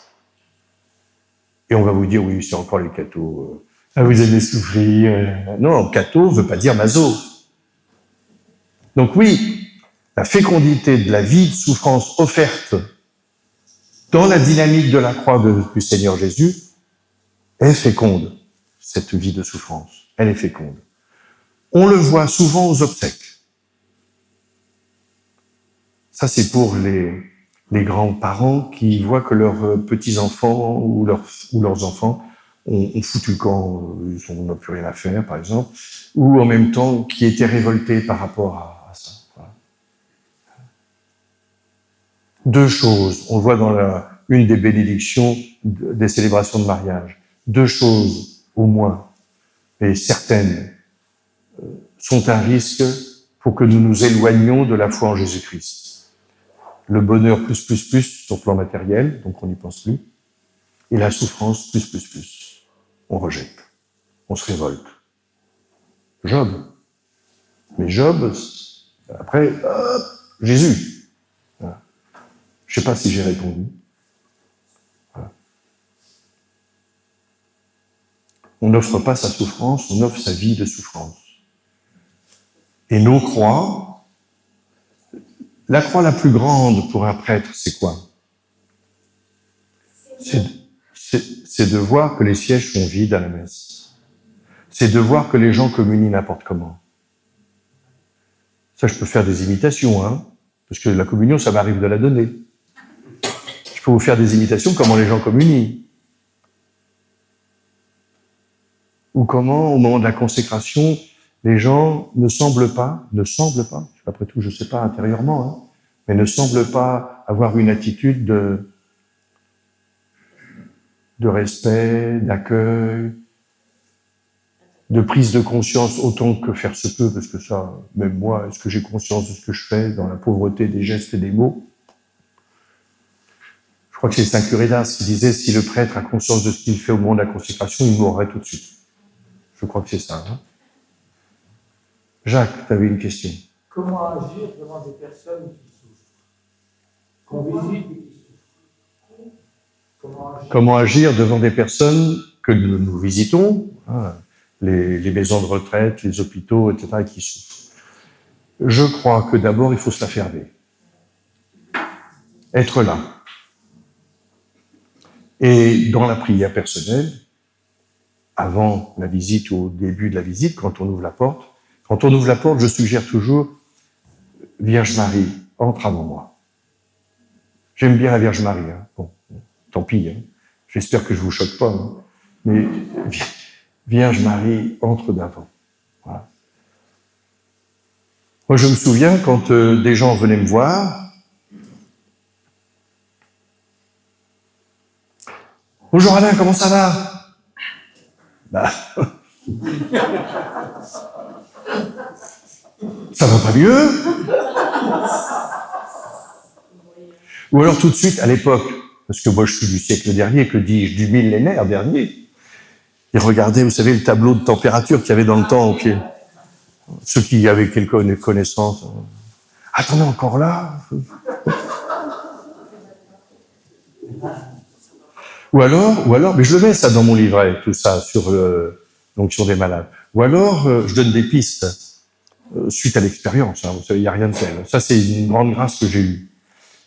Vous voyez, Cato-Maso. Ah bon, vous estimez que c'était une grâce d'avoir été handicapé, d'avoir été malade depuis l'âge de 13-14 ans? J'ai pas tous les couteaux rangés au même endroit. Non, mais je crois que c'est ça. Attention à nos bavardages, être là. Je me souviens, j'avais été voir à l'hôpital un bon père qui était tétraplégique suite à c'était un spiritain. Les spiritains, c'était la mission en Afrique, les pères du Saint-Esprit. Et donc, il avait chopé la polio, avec l'eau qui n'était pas assainie, ou je sais pas quoi. Donc, totalement paralysé. J'avais été le voir à l'hôpital. J'étais là. Il me dit, « Ah, mon pauvre Alain, nous ne sommes pas bien bavards. » Et je ne sais pas ce qui m'est arrivé. Peut-être une motion spirituelle avant l'heure, n'est-ce pas? J'ai dit, oui, mais nous sommes là ensemble. Voilà. Si vous commencez à faire des discours, vous pouvez dire, on a monté une chaîne de prière pour toi, ou on a fait dire des messes. Vous pouvez dire ça, au contraire, bien sûr. Mais si on commence par des discours et des bidules et des machins, le malade, lui, il est dans sa maladie 24/24. La personne très âgée, quand j'allais voir ma mère, qui était en maison de retraite, elle est dans ce contexte 24/24. Donc si vous lui dites, alors tes rhumatismes, ta cardiopathie, je sais pas quoi, ton problème de vessie, de rein, on tourne sur le truc. Moi, ce que je propose, c'est bonjour. Si vous allez voir une femme, des fleurs. Jamais ma mère est restée sans fleurs. Toujours des fleurs. Ça, c'est mon père aveugle qui m'a inculqué ça. Toujours. On allait sur le marché, on ne rentrait jamais du marché à Paris sans passer par le fleuriste. Toujours des fleurs. Mais messieurs, toujours des fleurs. Messieurs, toujours des fleurs. Ça, c'est fait aussi. Alors, si vous venez me voir à l'hôpital, des petits chocolats. Mesdames, des petits chocolats. Voilà, toujours une petite, voilà, sauf si le diabète et plus. Bon, bien sûr. Est-ce qu'on peut offrir les souffrances de ceux qui souffrent? Non, mais vous pouvez participer. Me semble-t-il. Participer. C'est-à-dire, Seigneur, je veux prendre avec moi les souffrances de Philippe et te présenter Philippe. Voilà. Ce qui m'est arrivé dans un autre sens, et le Seigneur m'a exaucé. Oui, ça arrive, le Seigneur m'écoute parfois. À mon avis, il m'écoute toujours, puis il y a des fois, il doit se dire, bon, là, ça suffit, quoi. Bon.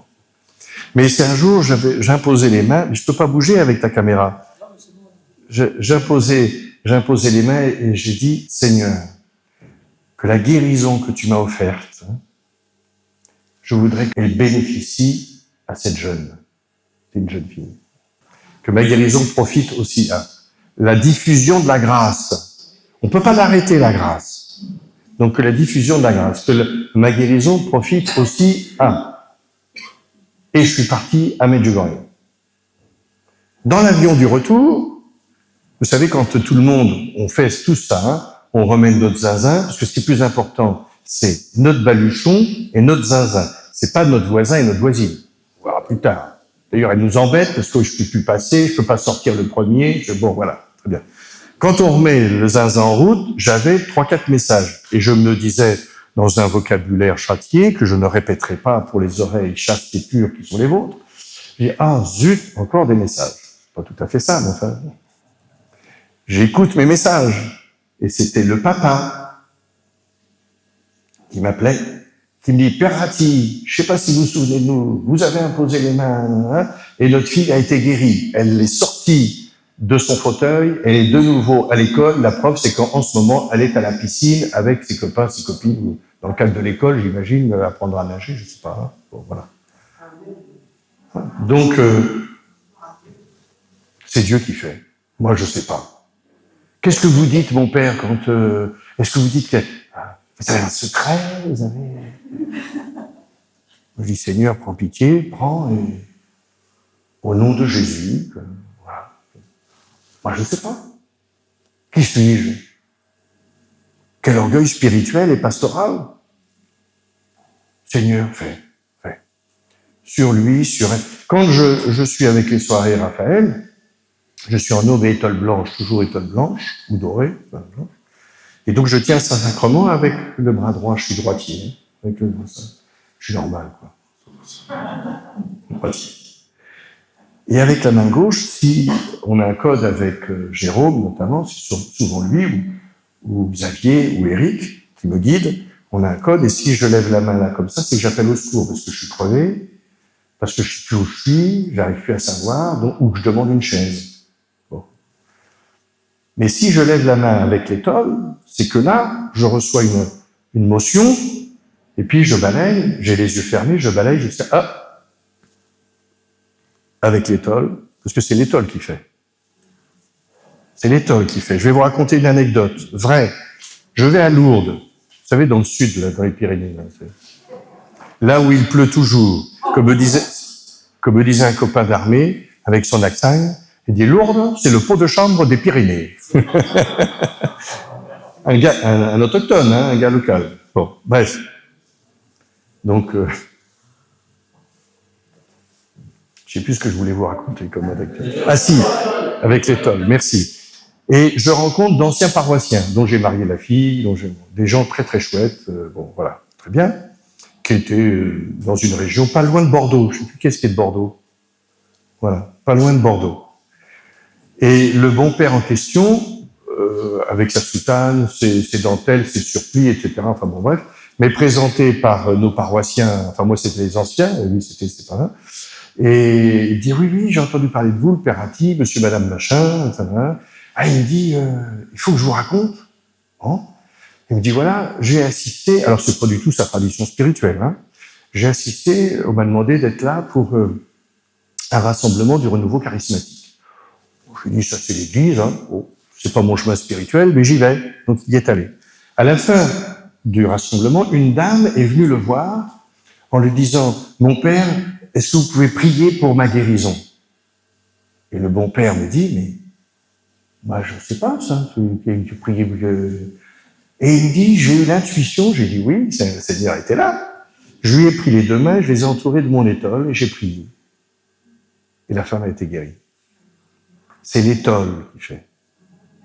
L'étole. A fortiori que nous avons... Oui? Excusez-moi, je suis un peu...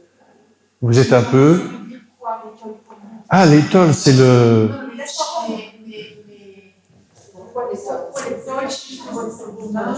Ah, je suis prêtre catholique et heureux de l'être. Oui, bon, d'accord. Simplement parce que l'étole, c'est ce qu'on nous remet à l'ordination, et c'est avec l'étole qu'on célèbre les sacrements. Que j'ai une chasuble ou pas, que j'ai une aube ou pas, l'essentiel c'est d'avoir l'étole, pour bien signifier que mystiquement, spirituellement, nous sommes dans l'ordre du sacrement. Est-ce que vous la croisez, Non. Vous devriez. Pardon? Vous devriez, non? Je devrais? Ah bon? Ben, vous allez m'apprendre. Est-ce que je croise l'étole? Non, je ne croise pas l'étole. Ah non, mais le maire a, c'est pas une étole, mais a une écharpe et deux travers. Pardon? De l'autre côté. Pas comme le maire. Il faut peut-être que je m'arrête. Ah non, j'ai le temps encore. Oui, j'ai plus de réponse. Est-ce que le Chachu ou le Raki ou le yoga sont compatibles avec notre foi?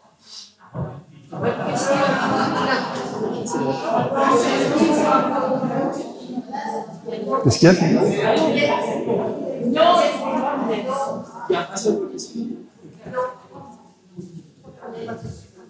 Alors, je pourrais répondre par un mot. Mais moi, avec ou sans micro, je suis un peu comme Thierry. Ne dire qu'un seul mot, je ne vais pas être bien. Alors, je vais en dire... Ah, c'est une autre question, d'accord. Bon. Alors...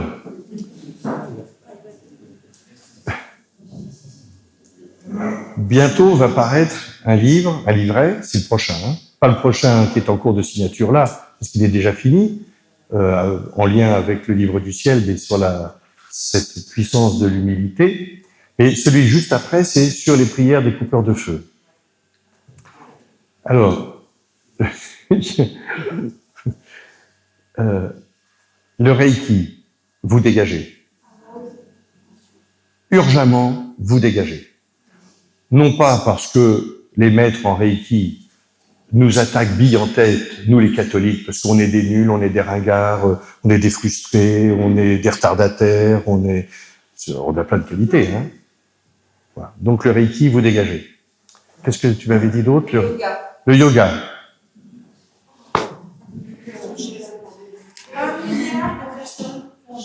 Oui. Il peut y avoir 1 milliard d'erreurs. Le yoga. Bon, le yoga, c'est non. Bon, mais il ne s'agit pas de dire non comme ça, avec sa brutto. Faut développer un peu, même si je ne suis pas là pour développer. Bon. J'ai déjà rencontré des personnes, notamment des moniteurs de yoga. J'essaye d'avoir des mots diplomatiquement acceptables. Des moniteurs de yoga qui disent « Mais non, mais moi je fais un yoga laïque. » Ils n'ont pas compris qu'il n'y a pas de yoga laïque. Ça n'existe pas. C'est comme si moi je faisais une messe laïque ou un baptême laïque. Il n'y a pas de yoga laïque. Le yoga est de facto une position, une attitude et des gestes, y compris dans la respiration, etc., qui sont religieux. Les Occidentaux n'ont pas compris ça. Je généralise. Beaucoup d'Occidentaux n'ont pas compris que c'était une démarche religieuse qui faisait appel à des esprits. C'est clair, ça, ce que je dis. Voilà. Bon. Donc, le yoga, niet. Ah, mais ça me permet... Oui, bah, faites de la gym douce. Voilà, faites de la gym douce, c'est tout. Voilà. C'est pas la peine de faire appel à des entités dont même les professeurs de yoga eux-mêmes ignorent totalement le sens. D'abord l'existence, déjà, et puis le sens. Donc le yoga, non. Après, c'était l'homéopathie. Oh, c'est pareil. Ah non, je croyais qu'il y avait l'homéopathie. Non. Alors, pour le yoga, si vous voulez avoir plus de détails, intelligemment présentés, contrairement à moi, Joseph-Marie Verlinde, le père Verlinde, mais je crois qu'il a déjà noté ça, le père Verlinde, sur le yoga, ou le père qui est de là-bas, hindou, le père Manjakal. Alors, je n'ai pas conseillé le père Manjakal. Je ne l'ai pas conseillé. Voilà. Mais ce que dit le père Manjakal sur le yoga est excellent. Mais je crois qu'il est en bise-bise avec l'Église. Hein? Avec certains évêques et avec sa communauté, non? Avec certains évêques? Non, avec certains évêques en France, parce qu'il y a eu, moi, je l'ai rencontré là, et en fait, il est particulier. En fait, il y a des gens qui sont venus à ces retraites, comme c'est toujours des retraites de guérison, les gens veulent tous le rencontrer. Oui. Et il y a une femme qui a dit, il a une très importante, elle a dit non. Elle est allée dans l'évêque en disant, tu m'as rejeté, c'est un gourou, et puis voilà. C'est le problème. C'est le problème que nous avons, nous, les prêtres, qui sommes chargés, ou en tout cas en communion avec nos évêques, évidemment, des temps de prière, guérison, délivrance, libération, etc. C'est que vous avez toujours dans l'assemblée des gens qui n'ont pas la lumière à tous les étages, ce qui est normal, parce qu'il faut qu'on accueille tout le monde. Sauf que si jamais vous dites quelque chose qui, sur le coup, les blesse, au lieu d'en parler, d'avoir une réflexion avec d'autres frères et sœurs auxquels ces personnes se sont ouvertes de leur déconvenue, et ben tout de suite, hop, on écrit et on porte plainte. Voilà. Alors après... Pour le père Manjakal, vous avez toutes les réponses de Marie Voile sur le dernier Chrétien, sur Chrétien Magazine. Elle répond à tout ce qu'on dit sur le père Manjakal. Et moi, personnellement, je vais à ces retraites depuis tous les ans, depuis 2010. Bon. Enfin, on va plutôt axer les échanges sur Jésus-Christ que sur la Vierge Marie aussi, d'ailleurs, que sur le Père Fouettard ou... Moi, j'ai juste une question. C'est pas tout ce que je dis parce qu'il y a un miracle. Je suis grand-maman d'une petite Léa de Montgolfier. Eh ben, c'est fantastique, ça. Merci de nous le partager. Chut. Attendez, il n'y a pas que Léa. Est-ce que c'est vous qui êtes sur YouTube le jeudi dans l'église? Justement, ce qu'on parlait. Est-ce que vous êtes ça? Le jeudi? Parce qu'il y a une église qui est passée. Ah non, mais c'est à Paris, c'est Saint-Nicolas-des-Champs, je crois. Saint-Nicolas-des-Champs. Ah non, non, non, non, non. Non, eux, ils ont 1000 personnes, ils ont un charisme. Enfin, j'ai connu le père Thierry Aval qui manageait ça, si je puis m'exprimer ainsi. Mais après, ça a changé. Enfin, je ne sais pas qui y est. Mais c'est différent, oui, oui. Mais j'ai été le rencontrer d'abord par rapport à ma propre guérison, et puis j'ai été le rencontrer aussi pour l'organisation concrète des soirées Raphaël. Oui, c'est magnifique, ben, bien sûr. Mais c'est à lui, c'est au Seigneur qu'il faut dire merci. Il y a un conciliabule là-bas, je ne sais pas ce qui se passe.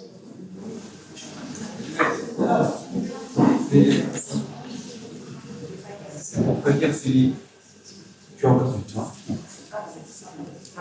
Si Philippe est d'accord après, en 10 minutes, parce que c'est important qu'il y ait une petite présentation d'Amen Fiat.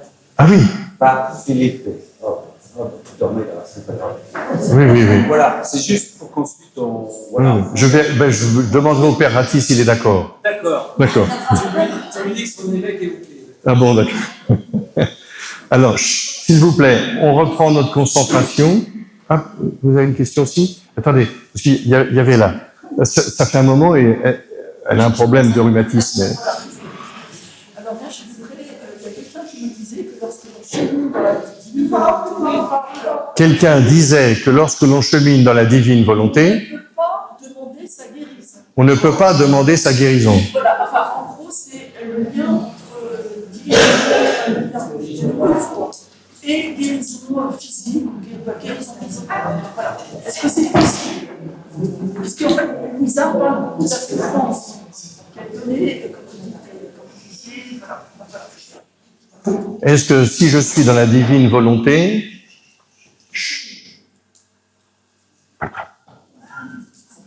est-ce que j'ai le droit, ou est-ce que je peux demander ma guérison?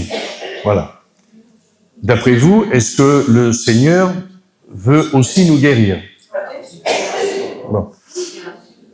Dans le livre, sauf erreur de ma part, donc Philippe me corrigera. Ramon, je sais que de toute façon il va me corriger, donc je n'ai pas besoin de lui demander. Chantal, elle est plus douce. Enfin, des fleurs pour Chantal. Alors, à ma connaissance, parce que j'ai regardé ça avec mes amis de Savoie, à ma connaissance, dans le livre du ciel, il n'est pas question, oui c'est ça, de guérison. Le mot guérison ne figure pas. Est-ce que l'idée y figure et tout? Il faudrait lire les 36 tomes, je ne sais pas. Mais en tout cas, le mot guérison, la question de la guérison. En revanche, ce que nous avions trouvé, alors il faut que le mot me revienne, avec Marie-Noël et Bernard là, en Savoie, ce que nous avions trouvé, c'est, je ne sais pas si c'était pas restauration, si c'était pas... Vous qui connaissez le livre du ciel, réparation. Réparation. Alors la question était, il fallait que je regarde, partout était mentionné le mot réparation pour savoir dans quel contexte il était utilisé. Qu'est-ce qu'il y avait un peu avant, qu'est-ce qu'il y avait un peu après. Je parle avant et après le mot, puisque chaque message est en quelque sorte indépendant. Enfin, on va dire ça comme ça. Donc, je ne sais pas. Je sais que il y a une bonne vidéo du père, je ne sais plus comment, du père Hostie, sur Amen Fiat, je crois aussi. Comme quoi, s'ils prennent n'importe quoi sur cette chaîne, bon, sur Amen Fiat, sur justement la guérison, mais je ne les ai pas écoutés, donc je ne sais pas qu'est-ce qu'il entend par là. Est-ce que je peux juste donner une petite réponse à ça dans le principe de la volonté? Non, parce que si vous le faites venir avec le micro, c'est cuit. Je vous dis, apparemment, ça existe. C'est très simple, la volonté, c'est que ta volonté soit faite. Tu veux ma guérison, tu vas me guérir. Tu ne veux pas ma guérison physique, tu ne me guériras pas. Que ta volonté soit faite. Mais jamais il n'a été dit dans la volonté qu'on ne pouvait pas demander cette guérison. C'est-à-dire, je te demande la guérison physique, mais que ta volonté soit faite. C'est aussi simple que ça. Entre nous soit dit, il n'y a pas besoin d'être dans la divine volonté pour ça. Le Notre Père, c'est Matthieu chapitre 5. Et pour pouvoir vivre les béatitudes de Matthieu chapitre 5, il y a la prière Matthieu chapitre 6, c'est-à-dire le Notre Père. Le Notre Père nous est donné pour que nous puissions vivre les béatitudes. Les béatitudes étant la description de qui est Jésus, les béatitudes. C'est ça, le sens des béatitudes. Alors, oui, Joli Cœur avait un coup de question. Où ont lieu les soirées Raphaël? Alors, là-bas, oui. Elles ont lieu à l'église de l'Immaculée Conception à Melun, place Loïc Baron, 77 000, Melun, un dimanche par mois, de 19h30 à 21h30. Et la prochaine date, c'est le dimanche qu'aura lieu. Alors, c'est pas le premier dimanche de décembre, parce que je suis à Fatima. Ça va être le deuxième dimanche de décembre. Sinon, sur le site YouTube, il y a les dates, je crois. Je suis pas sûr de moi. Sur la page Facebook les soirées Raphaël, vous avez le flyer.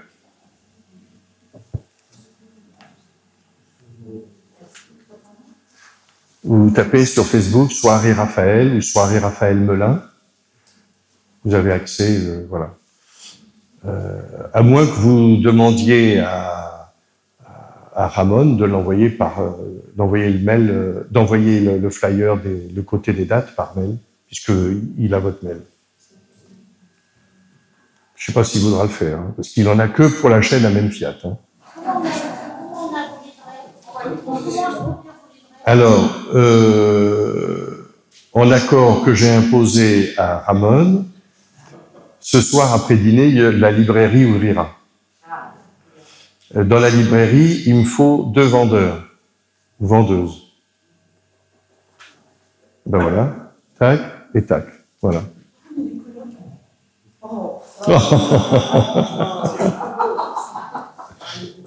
Voilà, donc après dîner, je monterai et puis je redescendrai avec les livrets.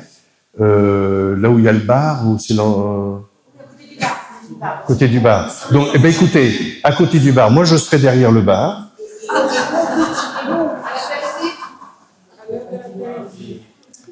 Voilà. Mais attention, hein, pas de bar à pain. Hein.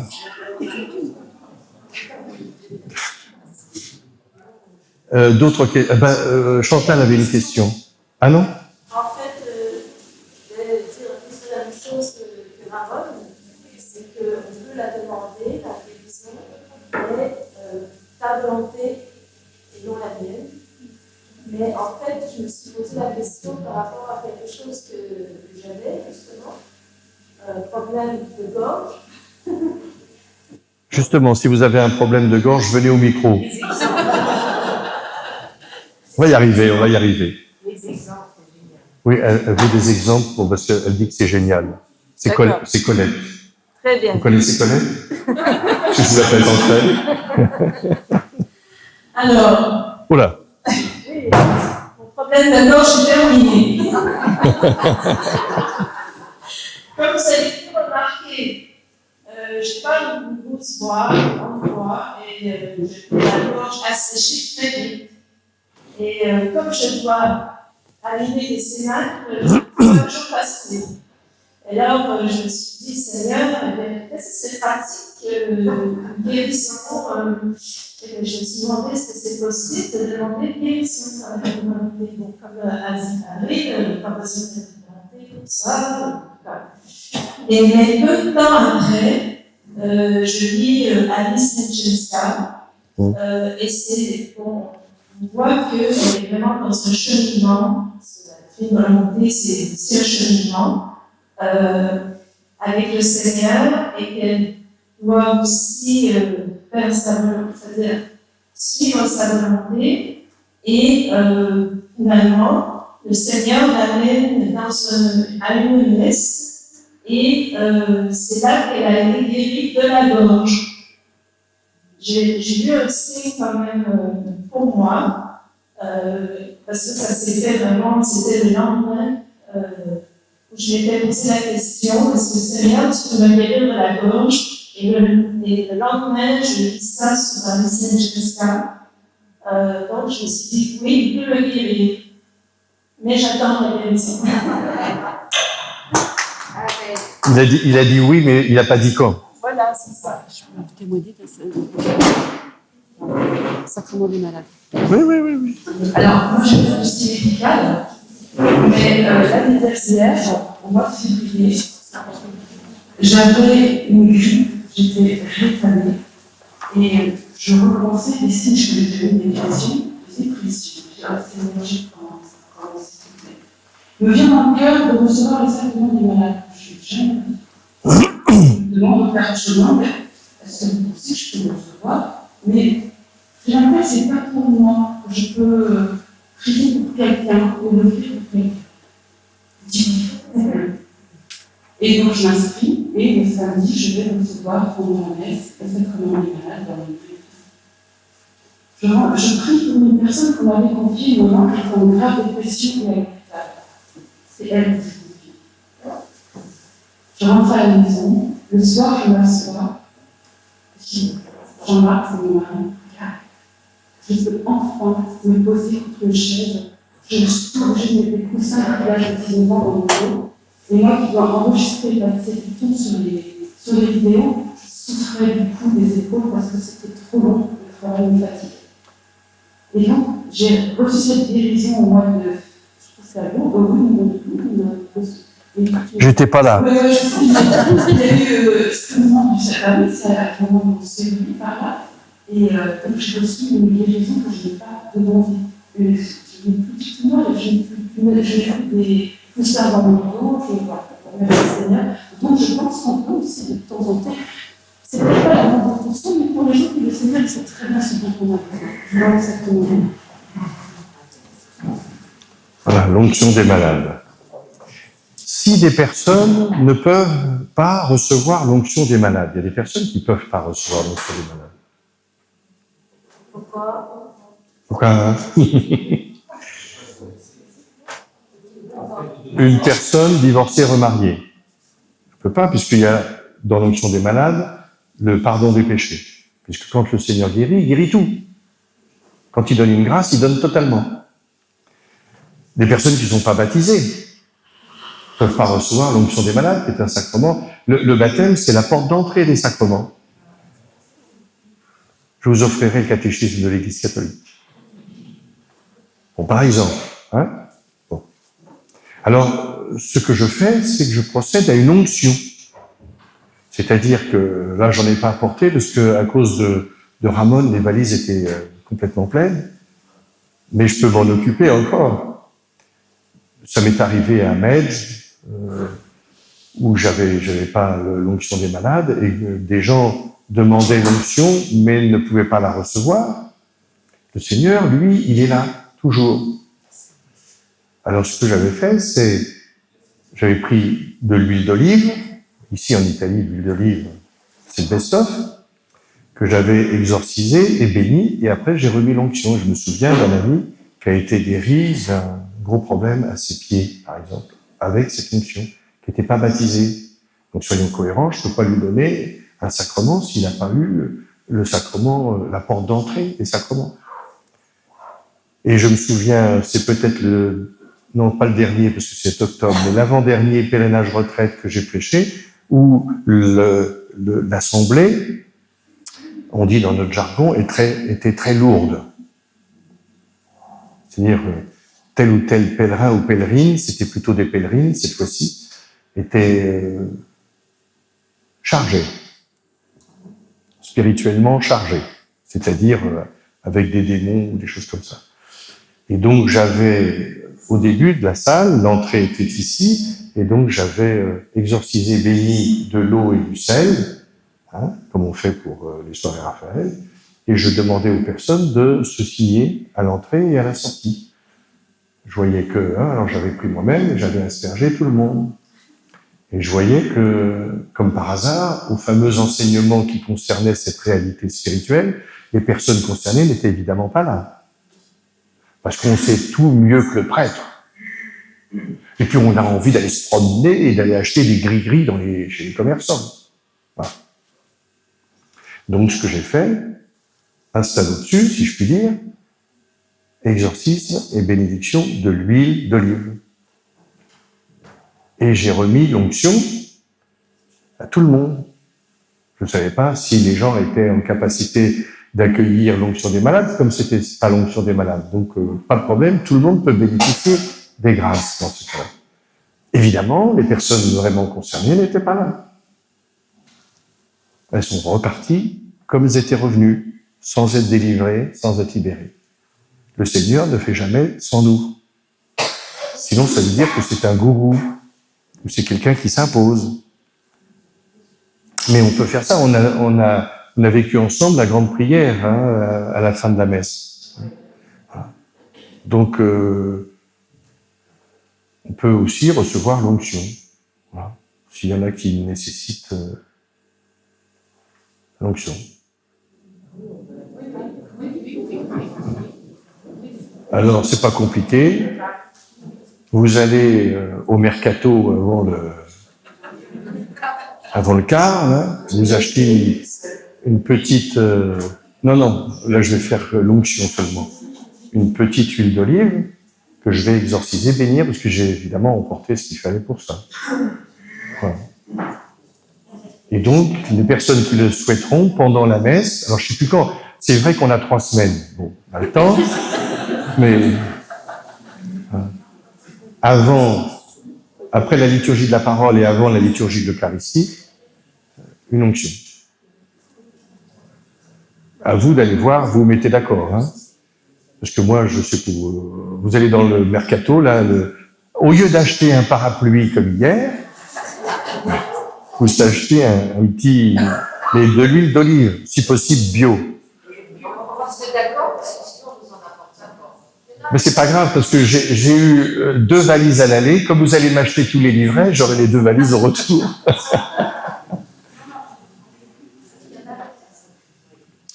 Ah, il y a quelqu'un qui a dit quelque chose par là, je sais pas. Non? Oui, il y a une question encore. Avant-hier, vous avez évoqué... S'il vous plaît. Asseyez-vous, sinon je vous mets au coin. Alors avant... Parler de la confession. Vous voulez que je dise un mot sur la confession?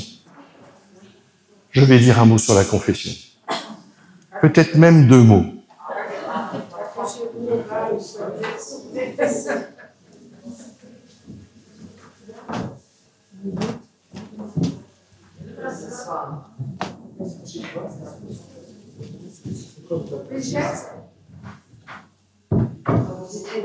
Faudrait la porter. On va essayer. 1, 2, 3. Voilà, stop. Parfait. Eh bien, tiens, justement. Voilà. Et cette partie-là n'est pas à couper. Il faut que votre famille la découvre. Vous êtes d'accord? Oui, mon père. Bon table. Le péché, en hébreu, a plusieurs significations. C'est manquer sa cible. C'est-à-dire que je veux aller vers le Seigneur, mais en fait, je fais par là. Ou alors, mon cher Philippe, la séance de kiné commence, être ventre à terre, à plat ventre.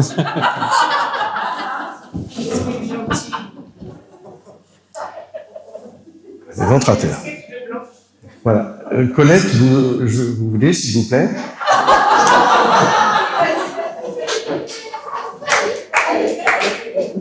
Encouragez-la, encouragez-la.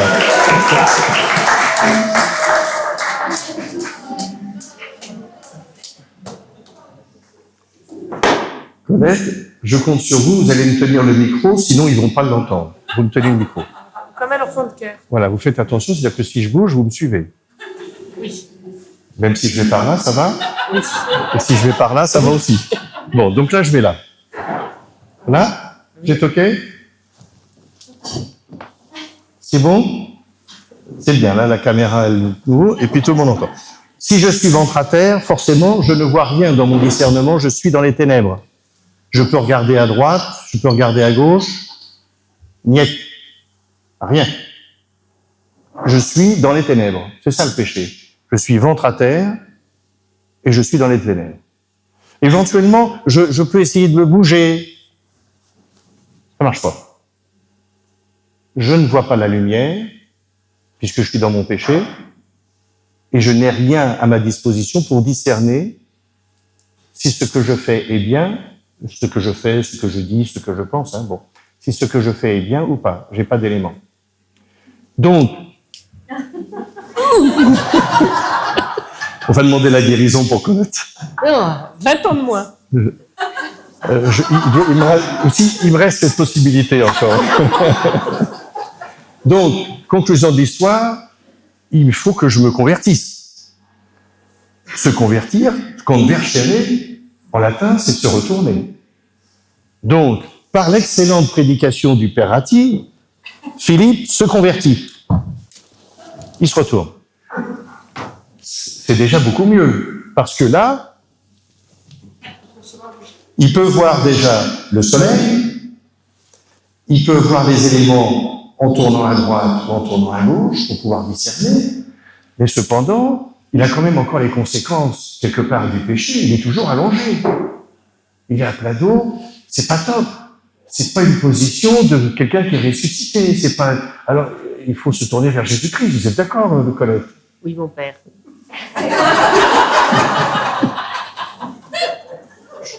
Vous êtes d'accord, Colette?